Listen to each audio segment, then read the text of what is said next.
The distress signal came through at 0300 hours, pulling Commander Lisa Vance from a dreamless sleep. She was on her feet and moving before her mind fully caught up with her body. The patrol vessel Steadfast was a small ship with a crew of 12, and they had been running a quiet route along the border of neutral space for 3 weeks without incident. That quiet ended the moment the broken signal crackled through the speakers. Lisa reached the bridge in under a minute. Lieutenant Danny Cole was already at the communications panel, his fingers moving across the controls as he tried to clean up the signal. His face was tight with concentration. "What do we have?" Lisa asked as she took her seat in the command chair. "Valari transport ship," Danny answered without looking up. "The signal is weak and broken. I am getting fragments. Something about an attack. Pirates, maybe?" The ship is about 40 minutes out at full speed. Lisa felt her jaw tighten. The Valari were a proud species, feline in appearance with sharp claws and golden eyes that seemed to see through everything. They kept to themselves and made no secret of their distrust of humans. Helping them would not earn any thanks, and it might even cause a diplomatic incident if they handled it wrong. But Lisa had not joined the fleet to ignore people in trouble. "Set a course," she ordered. "Full speed. And get the rescue team ready." The Steadfast cut through the dark of space like a blade. Lisa used the travel time to gather her team. She chose Danny for communications, Medic Hannah Price for any injuries they might find, and 2 security officers named Kevin Grant and Maria Solis. They suited up in silence, each lost in their own thoughts about what they might find on the damaged vessel. When they arrived, the Valari transport was drifting without power. Scorch marks covered the hull, and a large section of the outer plating had been torn away. It was clear that whoever attacked this ship had not come to steal cargo. They had come to destroy. Lisa led her team through the breach in the hull. The interior of the ship was dark and cold. Emergency lights flickered weakly along the floor, casting long shadows that made every corner feel dangerous. The air smelled of burned metal and something else that Lisa did not want to name. They found the first bodies in the main corridor. 3 Valari crew members, their fur matted with dried blood, their eyes open and staring at nothing. Hannah checked each one and shook her head. There was nothing to be done for them. "Spread out," Lisa ordered quietly. "Check every room. Look for survivors." The team moved through the ship with careful steps. They found more bodies in the engine room and on the bridge. The captain of the vessel had died at his post, his claws still wrapped around the controls. Whoever had done this had shown no mercy. Lisa was about to call the search off when Kevin's voice came through her earpiece. "Commander, I found something. Storage compartment on the lower deck. You need to see this." Lisa made her way down.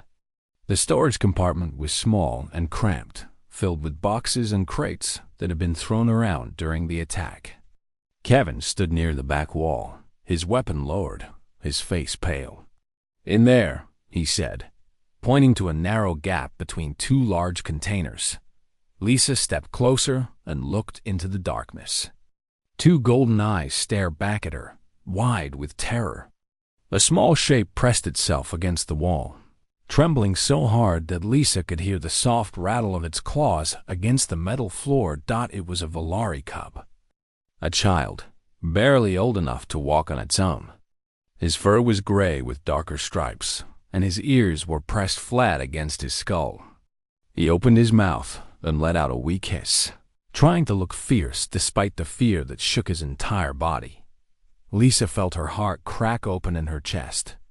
She had seen many terrible things in her years of service, but this was different. This was a child, alone and afraid, surrounded by the bodies of everyone he had ever known. "Everyone back," she said softly. "Give me space."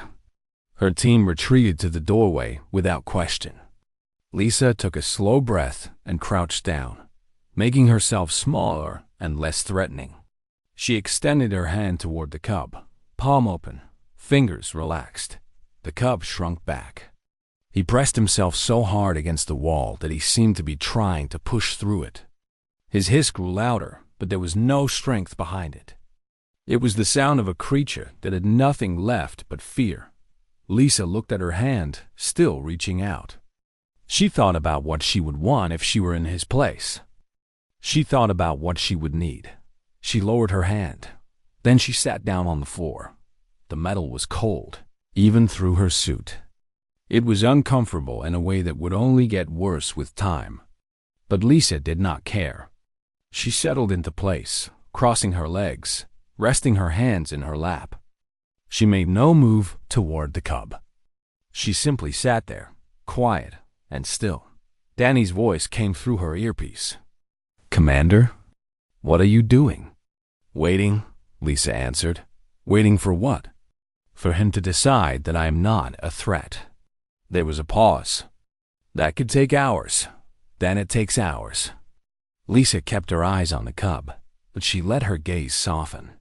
She did not stare. She did not challenge. She just sat there, a human woman on a cold floor, choosing to be patient when everything in her training told her to act. The cub watched her with those wide golden eyes. His trembling did not stop, but after a few minutes, his hiss faded to silence. He was still afraid, but he was also curious. This human was not doing what he expected. She was not grabbing at him. She was not shouting. She was not moving at all. Lisa began to speak. Her voice was soft, barely above a whisper. She talked about nothing important. She talked about the stars outside and how they looked different from every part of the galaxy. She talked about the ship she grew up on and the way her mother used to sing her to sleep. She talked about her dog from childhood, a big friendly animal named Buster who would love to chase his own tail. The cub did not understand her words. Valari children did not learn human languages until they were much older. But he understood her tone. He understood that this strange creature was not trying to hurt him. She was just sitting there, making soft sounds, waiting for something. In the doorway, Lisa's team exchanged glances. Hannah looked worried. Kevin looked confused. Maria kept one hand on her weapon, watching for any sign of danger. Danny walked up beside them and watched his commander sitting on the floor of a dead ship, talking to a terrified alien child. "How long is she going to do this?" Maria asked. Danny shook his head slowly. "As long as it takes, I guess." Lisa heard them but did not respond. Her focus was on the cub, on the slow rhythm of her own breathing, on the patience that she held in her chest like a small flame. She would not rush this. She would not force this. She would sit here on this cold floor until the child understood that he was safe. The cub blinked at her. One ear twitched slightly, rising just a little from its flattened position. It was not much. It was barely anything at all. But Lisa saw it, and she smiled. This was going to take time, and she was willing to give it. Overseer Kethra did not leave with the others. She handed Rin to one of her guards with gentle instructions to take him to the ship and make him comfortable. Then she turned and walked back to where Lisa still sat on the floor. The human commander had not moved. Her eyes were red from crying, and her body was stiff from days of sitting in the same position. But when she looked up at Kethra, there was no self-pity in her expression. There was only quiet acceptance. "Walk with me," Kethra said. It was not a request. Lisa pushed herself to her feet. Her legs screamed in protest after 3 days of limited movement, but she ignored the pain. She followed Kethra out of the storage compartment and into the corridor of the damaged Valari ship. They walked in silence past the places where Elise's team had found the bodies. The dead had been removed now, taken by the Valari rescue team for proper burial according to their customs.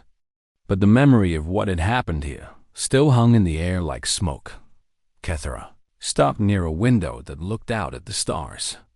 She stood with her hands clasped behind her back, her tail still and calm. "I have been serving the Valari fleet for 30 cycles," she said. "In that time, I have met many humans. Traders, diplomats, soldiers. Some were kind. Most were not. I learned to expect little from your species. I learned to trust even less." Lisa stood beside her, looking out at the same stars. "I understand. We have not always given your people reasons to trust us." "No, you have not." Kethra was quiet for a moment, then continued. "When I received the message about the attack on this transport, I feared the worst. Pirates are common in this region, but they rarely leave survivors. I expected to find only bodies. So did we. When I learned that humans had found the child before we could reach him, I was angry.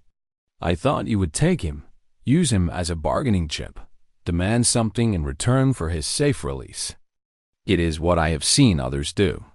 It is what I would have expected." Lisa shook her head. "That never crossed my mind. He was a child in danger. That was all that mattered." Kethra turned to look at her. Those amber eyes were sharp and searching, looking for any sign of deception. She found none. "Why did you sit on the floor?" she asked. "You could have simply grabbed him. You could have simply grabbed him. He is small and weak. You could have carried him to your ship and kept him safe there until we arrived. It would have been faster. It would have been easier." Lisa thought about the question. It was one she had asked herself many times over the past 3 days. "Because faster is not always better," she said at last. "Because easier is not always right." That child had just lost everyone he loved. He had watched monsters come out of the darkness and destroy his world. If I had grabbed him and forced him to come with me, I would have been just another monster. Another creature that took what it wanted without asking. She paused, choosing her next words carefully. I wanted him to know that he had a choice. I wanted him to know that his fear mattered, that his feelings mattered. So I sat down and made myself small and waited for him to decide what he wanted. It took 3 days, but in the end, he chose to trust me. He chose it. No one forced him. And that made all the difference." Kethra listened in silence. When Lisa finished, the overseer did not respond right away. She turned back to the window and watched the stars for a long moment. "There is a concept in Valari culture," she said finally. "We call it Kethvora. It does not translate well into your language, but the closest meaning would be sacred patience. It is the patience of a hunter waiting for prey, the patience of a mother teaching her cubs, the patience that comes from truly caring about an outcome rather than simply wanting it to happen quickly." Lisa nodded slowly. "That sounds about right. Kethvora is considered one of the highest virtues among my people. It is rare and precious. Many Valari never achieve it in their entire lives." Kethra turned to face Lisa fully. "I have watched a human practice Kethvora for 3 days. I have seen something I did not believe possible, and it has changed the way I think about your species." Before Lisa could respond, Kethra did something unexpected. She bowed. Not a small nod or a slight inclination of the head, but a deep formal bow that bent her body almost in half. Her arms spread wide at her sides, and her tail curled downward in a gesture of submission. Lisa stared. She had studied Valari customs enough to know what this meant. This was a bow of profound respect, the kind given only to those who had earned the highest honor. Among the Valari, it was never given to outsiders. Never. "I do not know how to respond to that," Lisa admitted. Kethra straightened. There was the faintest hint of a smile on her feline features. "You do not need to respond. The bow is not for you to return. It is a gift from me to you in recognition of what you have done. You saved a child of my people. More than that, you showed him kindness when he expected only cruelty. You gave him hope when he had none left. These are debts that cannot be repaid with words or gestures. but I give you what I can." Lisa felt a lump forming in her throat. "Thank you, Overseer." "Kethra, you may call me by my name. You have earned that right." They stood together in silence for a few more minutes. Two warriors from different worlds, connected by a single act of compassion. Finally, Kethra nodded and began walking toward the airlock where her ship was docked. "I will tell this story when I return home," she said over her shoulder. "I will tell it to my commanders and my government. I will tell it to anyone who will listen. The galaxy believes that humans are impatient and aggressive, that you take what you want without thought for others. I will show them that this is not always true. I will show them that a human once sat on a cold floor for 3 days just to earn the trust of a frightened child." She paused at the airlock door and looked back one final time. "You have planted a seed today, Commander Lisa Vance. It may take cycles to grow. It may face storms and droughts along the way, but it will grow. And one day, when humans and Valari stand as true allies rather than suspicious neighbors, they will look back at this moment and remember where it all began." Then she was gone. The airlock sealing behind her dot, Lisa stood alone in the corridor, listening to the sounds of the Valari ship detaching from the damaged transport. She heard the engines fire, felt the slight vibration as the vessel pulled away. Then there was silence. Danny appeared at her side a few moments later. He handed her a cup of hot coffee, which she accepted gratefully. "The crew's ready to return to the Steadfast," he said. "What do you want to do now?" Lisa took a long sip of the coffee and let the warmth spread through her tired body. She thought about Rin, now safely aboard the Valari ship, heading home to family who loved him. She thought about Kethra and the bow she had given, the promise she had made to share this story with her people. "Now," Lisa said quietly, "we go back to work. There are more people out there who need help. More children who are scared and alone. We cannot save all of them, but we can save the ones we find." Danny nodded. "And if sitting on a cold floor for 3 days is what it takes?" Lisa smiled, the first real smile she had allowed herself since letting Rin go. "Then we sit. For as long as it takes. Because that is who we are." They walked back to the Steadfast together, leaving the damaged transport behind. The stars stretched out before them, vast and full of possibility. And somewhere among those stars, a young Valari cub was telling his new guardians about the strange human woman who had saved him. The woman who had not grabbed or forced or demanded. The woman who had simply sat down on the floor and waited. He would tell that story for the rest of his life. And in time, so would the rest of the galaxy. The Valari rescue ship arrived on the morning of the 3rd day. It was a large vessel, sleek and powerful, designed for speed rather than comfort. It dropped out of faster-than-light travel with a flash of light that was visible from the Steadfast bridge, where Danny stood watching the sensors. "Commander," he said into his communicator, "they are here." Lisa received the message in the storage compartment, where she still sat with Rin curled against her side. The cub had grown more comfortable over the past day, following her around when she needed to move, eating from her hand without hesitation, and sleeping beside her each night. He still did not speak much, but he chirped and made soft sounds that Lisa was learning to understand. He was a sweet child, gentle and curious once the fear had faded, now that fear was threatening to return.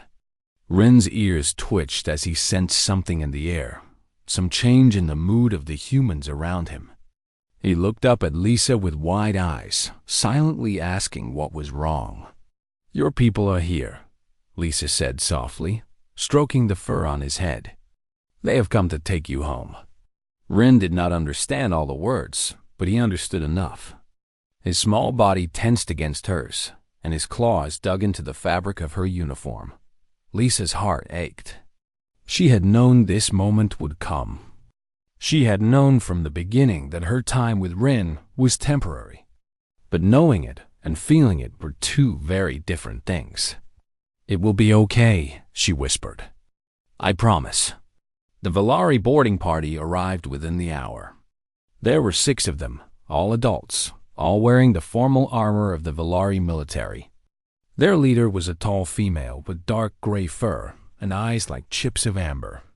She introduced herself as Overseer Kethra, and her voice carried the weight of authority. "Where's the child?" she demanded as soon as she stepped onto the Steadfast. Danny led her to the storage compartment on the damaged Valari transport, where they had moved Rin for the final hours of waiting. Kethra walked with quick, impatient strides, her tail lashing behind her. Her guards followed close behind, their hands resting on their weapons dot. When Kethra reached the doorway of the storage compartment, she stopped. Her amber eyes went wide, and her ears pressed back against her skull. Lisa sat on the floor, just as she had for the past 3 days. Rin was in her lap, his small arms wrapped around her waist, his face buried against her shoulder. When he heard the footsteps, he lifted his head and looked at the newcomers. Kethra stepped forward and crouched down, extending her hand toward the child. "Ren," she said in the Valari language. "Come here, little one. You are safe now. We have come to take you home." Ren looked at her hand. He looked at her face. Then he turned away and pressed himself harder against Lisa, hiding his face in her neck. The Overseer froze. Her guards exchanged confused glances. This was not what any of them had expected. "What have you done to him?" Kethra asked, and there was an edge of accusation in her voice. "Nothing," Lisa answered calmly. "I sat with him. I waited for him to feel safe. That is all. That cannot be all. Valari children do not trust outsiders. They certainly do not trust humans. What trick did you use? What drug did you give him?" Lisa met Kethra's gaze without flinching. "No trick. No drug. I sat on the floor for 3 days and waited for him to come to me. I did not grab him. I did not force him. I let him choose." Danny spoke up from the doorway. "It is true, Overseer. I watched her do it. We all did. She barely moved for 3 days. She just sat there and talked to him until he was ready." Kethra looked from Danny to Lisa, then down at Rin, who was still clinging to the human woman like she was the only safe thing in the universe. The Overseer's expression shifted, the suspicion giving way to something more complicated. "Why?" she asked quietly. "Why would you do this? He's not your child. He's not even your species. Why would you suffer for 3 days for a creature you do not know?" Lisa thought about the question carefully before answering. "Because he was afraid," she said at last. "Because he was alone. Because someone needed to show him that not everyone in this galaxy wants to hurt him. I could not bring back his family. I could not undo what happened to him. But I could give him this. I could give him patience." Kethra was silent for a long moment. Her guards shifted uncomfortably behind her, unsure of what to do. They had come prepared for many things, but not for this. Finally, the Overseer spoke again. "Among my people, there is a saying. Trust given quickly is worth little. Trust earned through time and patience is beyond price. You have earned this child's trust, human. I did not think your kind capable of such a thing." "We are capable of many things," Lisa said. "Some good, some bad. But when it matters, we can be patient. We can be kind." Kethra nodded slowly. She rose to her feet and looked down at Lisa and Rin with new eyes. The suspicion was gone from her face, replaced by something that looked almost like respect. "I must take the child with me," she said. "He has family on our homeworld who are waiting for him. But before we leave, I would ask something of you. What is it? Tell him goodbye. In your words, in your way. He may not understand the language, but he will understand the meaning. He deserves that much from you." Lisa felt the tears building behind her eyes. She had been holding them back for 3 days, but now they threatened to spill over. She looked down at Rin, at the small face that had become so dear to her in such a short time. "Rin," she said softly, "little one, look at me." The cub lifted his head and met her gaze. His golden eyes were bright with confusion and the first hints of fear. He knew something was changing. He could feel it in the air. "You have to go now," Lisa said. "These are your people. They will take you home, where you belong. You will be safe there. You will be loved." Rin's ears flattened. He did not understand the words, but he understood the tone. He chirped softly, a sound full of questions. "I know you are scared. I know this is hard. But you are the bravest little cub I have ever met. You survived something terrible, and you found the courage to trust again. That takes more strength than most adults have." The tears were falling now, running down Lisa's cheeks. She did not try to stop them. "I will never forget you, Rin. Never. And if you ever need me, if you ever need a friend, you send a message to Commander Lisa Vance of the Steadfast. I will come running. I promise." Rin stared at her for a long moment.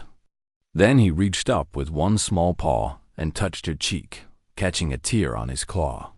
He looked at the wetness with wonder, as if he had never seen such a thing before. Then he leaned forward and pressed his forehead against hers. Lisa closed her eyes and breathed in the moment, memorizing every detail. The warmth of his fur, the softness of his breath, the gentle pressure of his head against hers.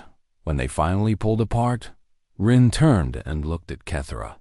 He chirped once, a sound of acceptance, and slowly climbed out of Lisa's lap. Lisa let him go. It was the hardest thing she had ever done. Kethra took Rin's paw in her own and led him toward the door. But before they left, the overseer stopped and looked back. "You have changed something today, Commander," she said. "You have shown me that humans can be more than what I believed. I will not forget this, and neither will my people." Then she was gone, and Rin with her. Lisa sat alone on the cold floor, her arms empty, her heart full. She had done what she set out to do. She had saved a child, and somehow, in the process, she had changed the universe just a little. The second day came without Lisa leaving the storage compartment. She had slept in short bursts, never more than an hour at a time, always waking to check on the cub, who now sat just within arm's reach. Her body was stiff and sore from sleeping on the hard floor, but she paid it no attention. There were more important things to focus on. The cub had watched her sleep. She knew this because every time she opened her eyes, he was staring at her with that same curious expression. He was studying her the way she had been studying him, trying to understand this strange creature who refused to leave. When morning came, Lisa stretched her arms above her head and yawned. The cub flinched at the sudden movement, his ears flattening for just a moment before they rose again. He was still nervous, but he did not run. He stayed where he was, watching and waiting. "Good morning," Lisa said softly. "Did you sleep at all?" The cub blinked at her. Of course, he did not understand, but Lisa had grown used to talking to him anyway. It felt natural now, like speaking to an old friend who preferred to listen rather than talk. Danny appeared in the doorway with a tray of food. He moved slowly, careful not to startle the cub, and set the tray down near the entrance. "How is he?" Danny asked quietly. "Better.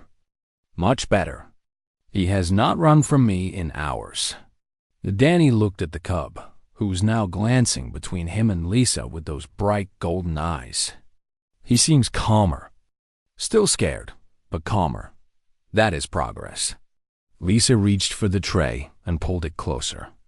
There were 2 ration bars, a container of water, and a small cup of protein paste.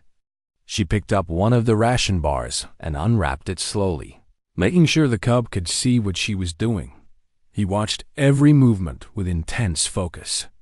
His nose twitched as the smell of the food reached him. Lisa remembered reading somewhere that Valari had an excellent sense of smell. He was probably very hungry by now, that she took a bite of the ration bar and chewed slowly. It was not delicious, but it was food. The cub's eyes followed the bar as it moved from her hand to her mouth and back again. Lisa finished about half of the bar, then held out the other half toward the cub. She did not push it at him. She simply held it there, an offering that he could take or leave. The cub stared at the food. His tail twitched behind him. His ears rotated forward, then back, then forward again. Lisa could almost see the battle happening inside him, the hunger fighting against the fear. She waited. She had become very good at waiting. Finally, after what felt like forever, the cub reached out one small paw. His claws were tiny but sharp, and they gleamed in the dim light as he stretched toward the offered food. His paw trembled as it moved through the air. Then his claws touched the ration bar. He snatched it from her hand and pulled it close to his chest, holding it like a treasure. He looked up at her with wide eyes, as if expecting her to take it back. Lisa just smiled and picked up the second ration bar for herself. The cub sniffed the food carefully before taking a small bite. His face changed as he chewed, the tension in his features softening. He was hungry, desperately hungry, and the food was helping. He took another bite, then another, eating quickly now that he knew it was safe. Lisa ate her own bar slowly, watching him with quiet joy. This was another step forward, another small victory in their strained relationship. He had accepted food from her hand. He had trusted her not to poison him or trick him. It was not everything, but it was something. When the cub finished eating, he looked at Lisa with a different expression. The fear was still there, hiding in the corners of his eyes, but it was no longer the only thing she could see. There was something else now, something that looked almost like gratitude. He made a small sound, a soft chirp that Lisa had not heard before. It was not a hiss or a growl. It was something gentler, something that sounded almost like a question. Lisa tilted her head. "What is it, little one?" The cub chirped again. Then, slowly and carefully, he spoke. "Rin." Lisa blinked. It was just one word, but it was a word she understood. He was telling her his name. "Rin," she repeated softly, letting the sound roll off her tongue. "Is that your name, Rin?" The cub's ears perked up at the sound of his name coming from her mouth. He chirped again, louder this time, and bobbed his head in what Lisa guessed was a nod. "It is a beautiful name," Lisa said. "My name is Lisa. Can you say that?" "Lisa." Rin stared at her. His mouth moved slightly, trying to form the unfamiliar sounds. "Lisa?" Lisa laughed, a warm sound that filled the small compartment. "Close enough. Lisa works just fine." Rin's ears twitched at the sound of her laughter. He did not seem frightened by it. If anything, he seemed fascinated. His tail uncurled from around his feet and swayed gently behind him. The rest of the day passed in a blur of small moments. Lisa continued talking to Rin, and he continued watching her with growing curiosity. Sometimes he would chirp or make other sounds, and Lisa would try to repeat them back to him. She was terrible at it, her human throat unable to produce the complex noises that came so naturally to the Valari. But Rin did not seem to mind. If anything, her failures made him more relaxed, as if her weakness made her less threatening. By evening, Rin had moved close enough that Lisa could have touched him if she reached out. But she did not reach. She let him control the distance, let him decide how close was comfortable. Hannah came by with more food and water. She also brought a blanket, which she handed to Lisa without a word. Lisa wrapped it around her shoulders gratefully, finally allowing herself to acknowledge how cold she had been. Rin watched the blanket with interest. His eyes followed its folds and edges, studying the strange fabric that the humans used for warmth. Lisa noticed his gaze. Without thinking too hard about it, She lifted one edge of the blanket and held it out toward him, creating a space beside her. Rin hesitated. His ears flattened, then rose again. He looked at the blanket, then at Lisa's face, then back at the blanket. Then, slowly, he crept forward. He moved under the edge of the blanket and pressed himself against Lisa's side, his small body warm against hers. Lisa's heart nearly stopped. She did not move. She barely breathed. She simply sat there, feeling the gentle rise and fall of Rin's breathing as he settled in beside her within minutes. He was asleep. Lisa looked down at the small creature curled against her, his face peaceful for the first time since she had found him. Tears rolled down her cheeks, but she did not wipe them away. She did not want to move. She did not want to disturb this perfect moment. She stayed awake for hours, standing guard over the cub who had finally found the courage to trust her. And when she finally fell asleep herself, her arm was draped protectively around him, keeping him safe from the darkness. When she woke the next morning, Rin was still there, still pressed against her side, still sleeping peacefully. Lisa smiled and closed her eyes again. They had come so far, and they still had a little further to go. The first hour passed slowly. Lisa remained on the floor, her back against a crate, her legs stretched out in front of her. The cold of the metal had seeped through her suit and into her bones, but she ignored it. Discomfort was a small price to pay for what she was trying to build. The cub had not moved from his corner. He was still pressed against the wall, still watching her with those enormous golden eyes. But his trembling had lessened. His ears were no longer completely flat. Every few minutes, one would twitch upward before falling back down, as if he was trying to listen but was too afraid to fully commit. Lisa kept talking. She had run out of stories about her childhood, so she moved on to other things. She described the stars she had seen in her travels. She talked about the planets she had visited and the strange creatures she had encountered. She told him about the time her ship had gotten lost in a nebula and how beautiful the colors had been. Even though they were all afraid, she did not know if the cub understood a single word. But she kept talking anyway, because the sound of her voice seemed to calm him. It filled the silence that would otherwise be filled with fear. Outside the storage compartment, her team had set up a small camp in the corridor. Danny had brought supplies from the Steadfast, and Hannah had laid out a medical kit in case it was needed. Kevin and Maria took turns standing guard, though there was nothing to guard against except the ghosts of the dead crew. Danny approached the doorway and looked in at his commander. She had been sitting there for over an hour now, and she showed no signs of stopping. "Commander," he said quietly, "I have made contact with the Valari authorities. They are sending a rescue ship, but they are 3 days away." Lisa nodded without taking her eyes off the cub. "Did they have any instructions?" "They said we should not touch the child. They were very clear about that. They said if we harm him in any way, there will be serious consequences. We are not going to harm him." "I know that, but they did not trust us. They kept asking what we were doing with him. I told them we were just waiting, but I do not think they believed me." Lisa allowed herself a small smile. "They will believe it when they get here and see for themselves."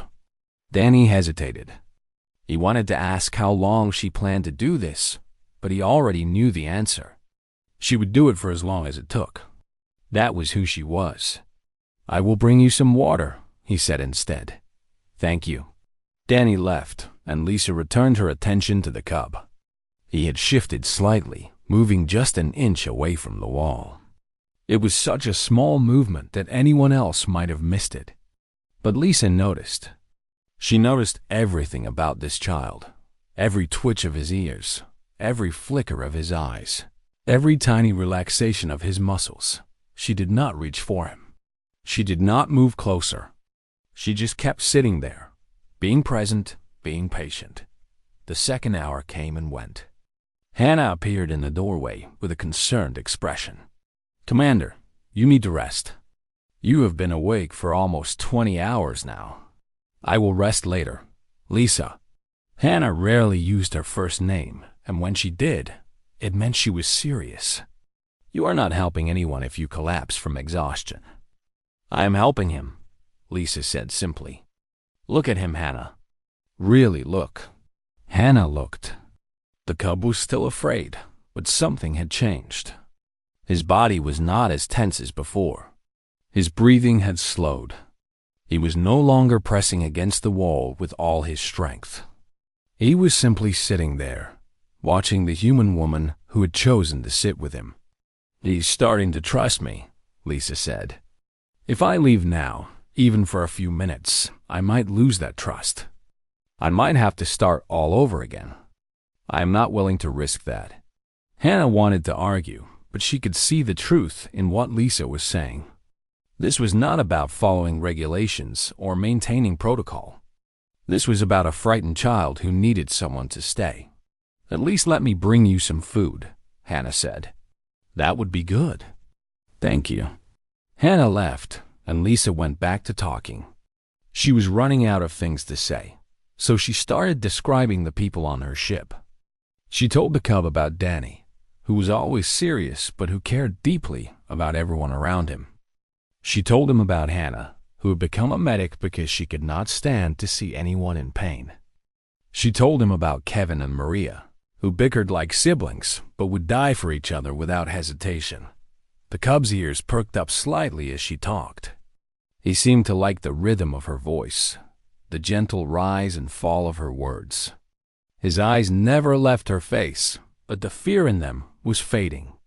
It was being replaced by something else, something that looked almost like curiosity. By the end of the second hour, he moved again. Not much, just another inch or two. But he was definitely moving toward her rather than away. Lisa's heart swelled with a quiet hope. She did not let it show on her face. She kept her expression calm and soft, her voice steady and warm. She was a rock in the middle of a storm, something solid and safe that this child could cling to. The third hour began. Lisa's legs had gone numb from sitting in the same position for so long. Her back ached from leaning against the hard crate. Her throat was dry despite the water Danny had brought her. None of it mattered. The cub was now sitting about 3 feet away from her. He had left his corner entirely, moving in small steps when he thought she was not looking. His ears were fully upright now, turning toward her whenever she spoke. His golden eyes were bright with interest instead of fear. Lisa took a chance. She stopped talking and simply looked at him, letting a small smile cross her lips. The cub tilted his head to one side, studying her. Then, slowly, carefully, he mimicked her expression. His mouth opened slightly, showing tiny white fangs, and the corners of his lips pulled back in what might have been a smile. Lisa felt tears prick at the corners of her eyes. She blinked them away and kept smiling. "Hello there," she said softly. "It is nice to meet you." The cub's ears twitched. He did not understand the words, but he understood the feeling behind them. This human was glad to see him. This human was not going to hurt him. He moved closer. 2 feet away now. Then 1 foot. Lisa held her breath. She did not move. She did not reach for him. She let him come to her at his own pace, in his own time. The cub stopped just out of arm's reach. He sat down and wrapped his tail around his feet, a gesture that Lisa somehow knew meant he was feeling safer. He was still cautious, still ready to run if he needed to. But he was not running. He was staying. Lisa let out a slow breath. They had a long way to go, but they had taken the first steps. The cub had chosen to trust her, even if just a little, and that was enough for now.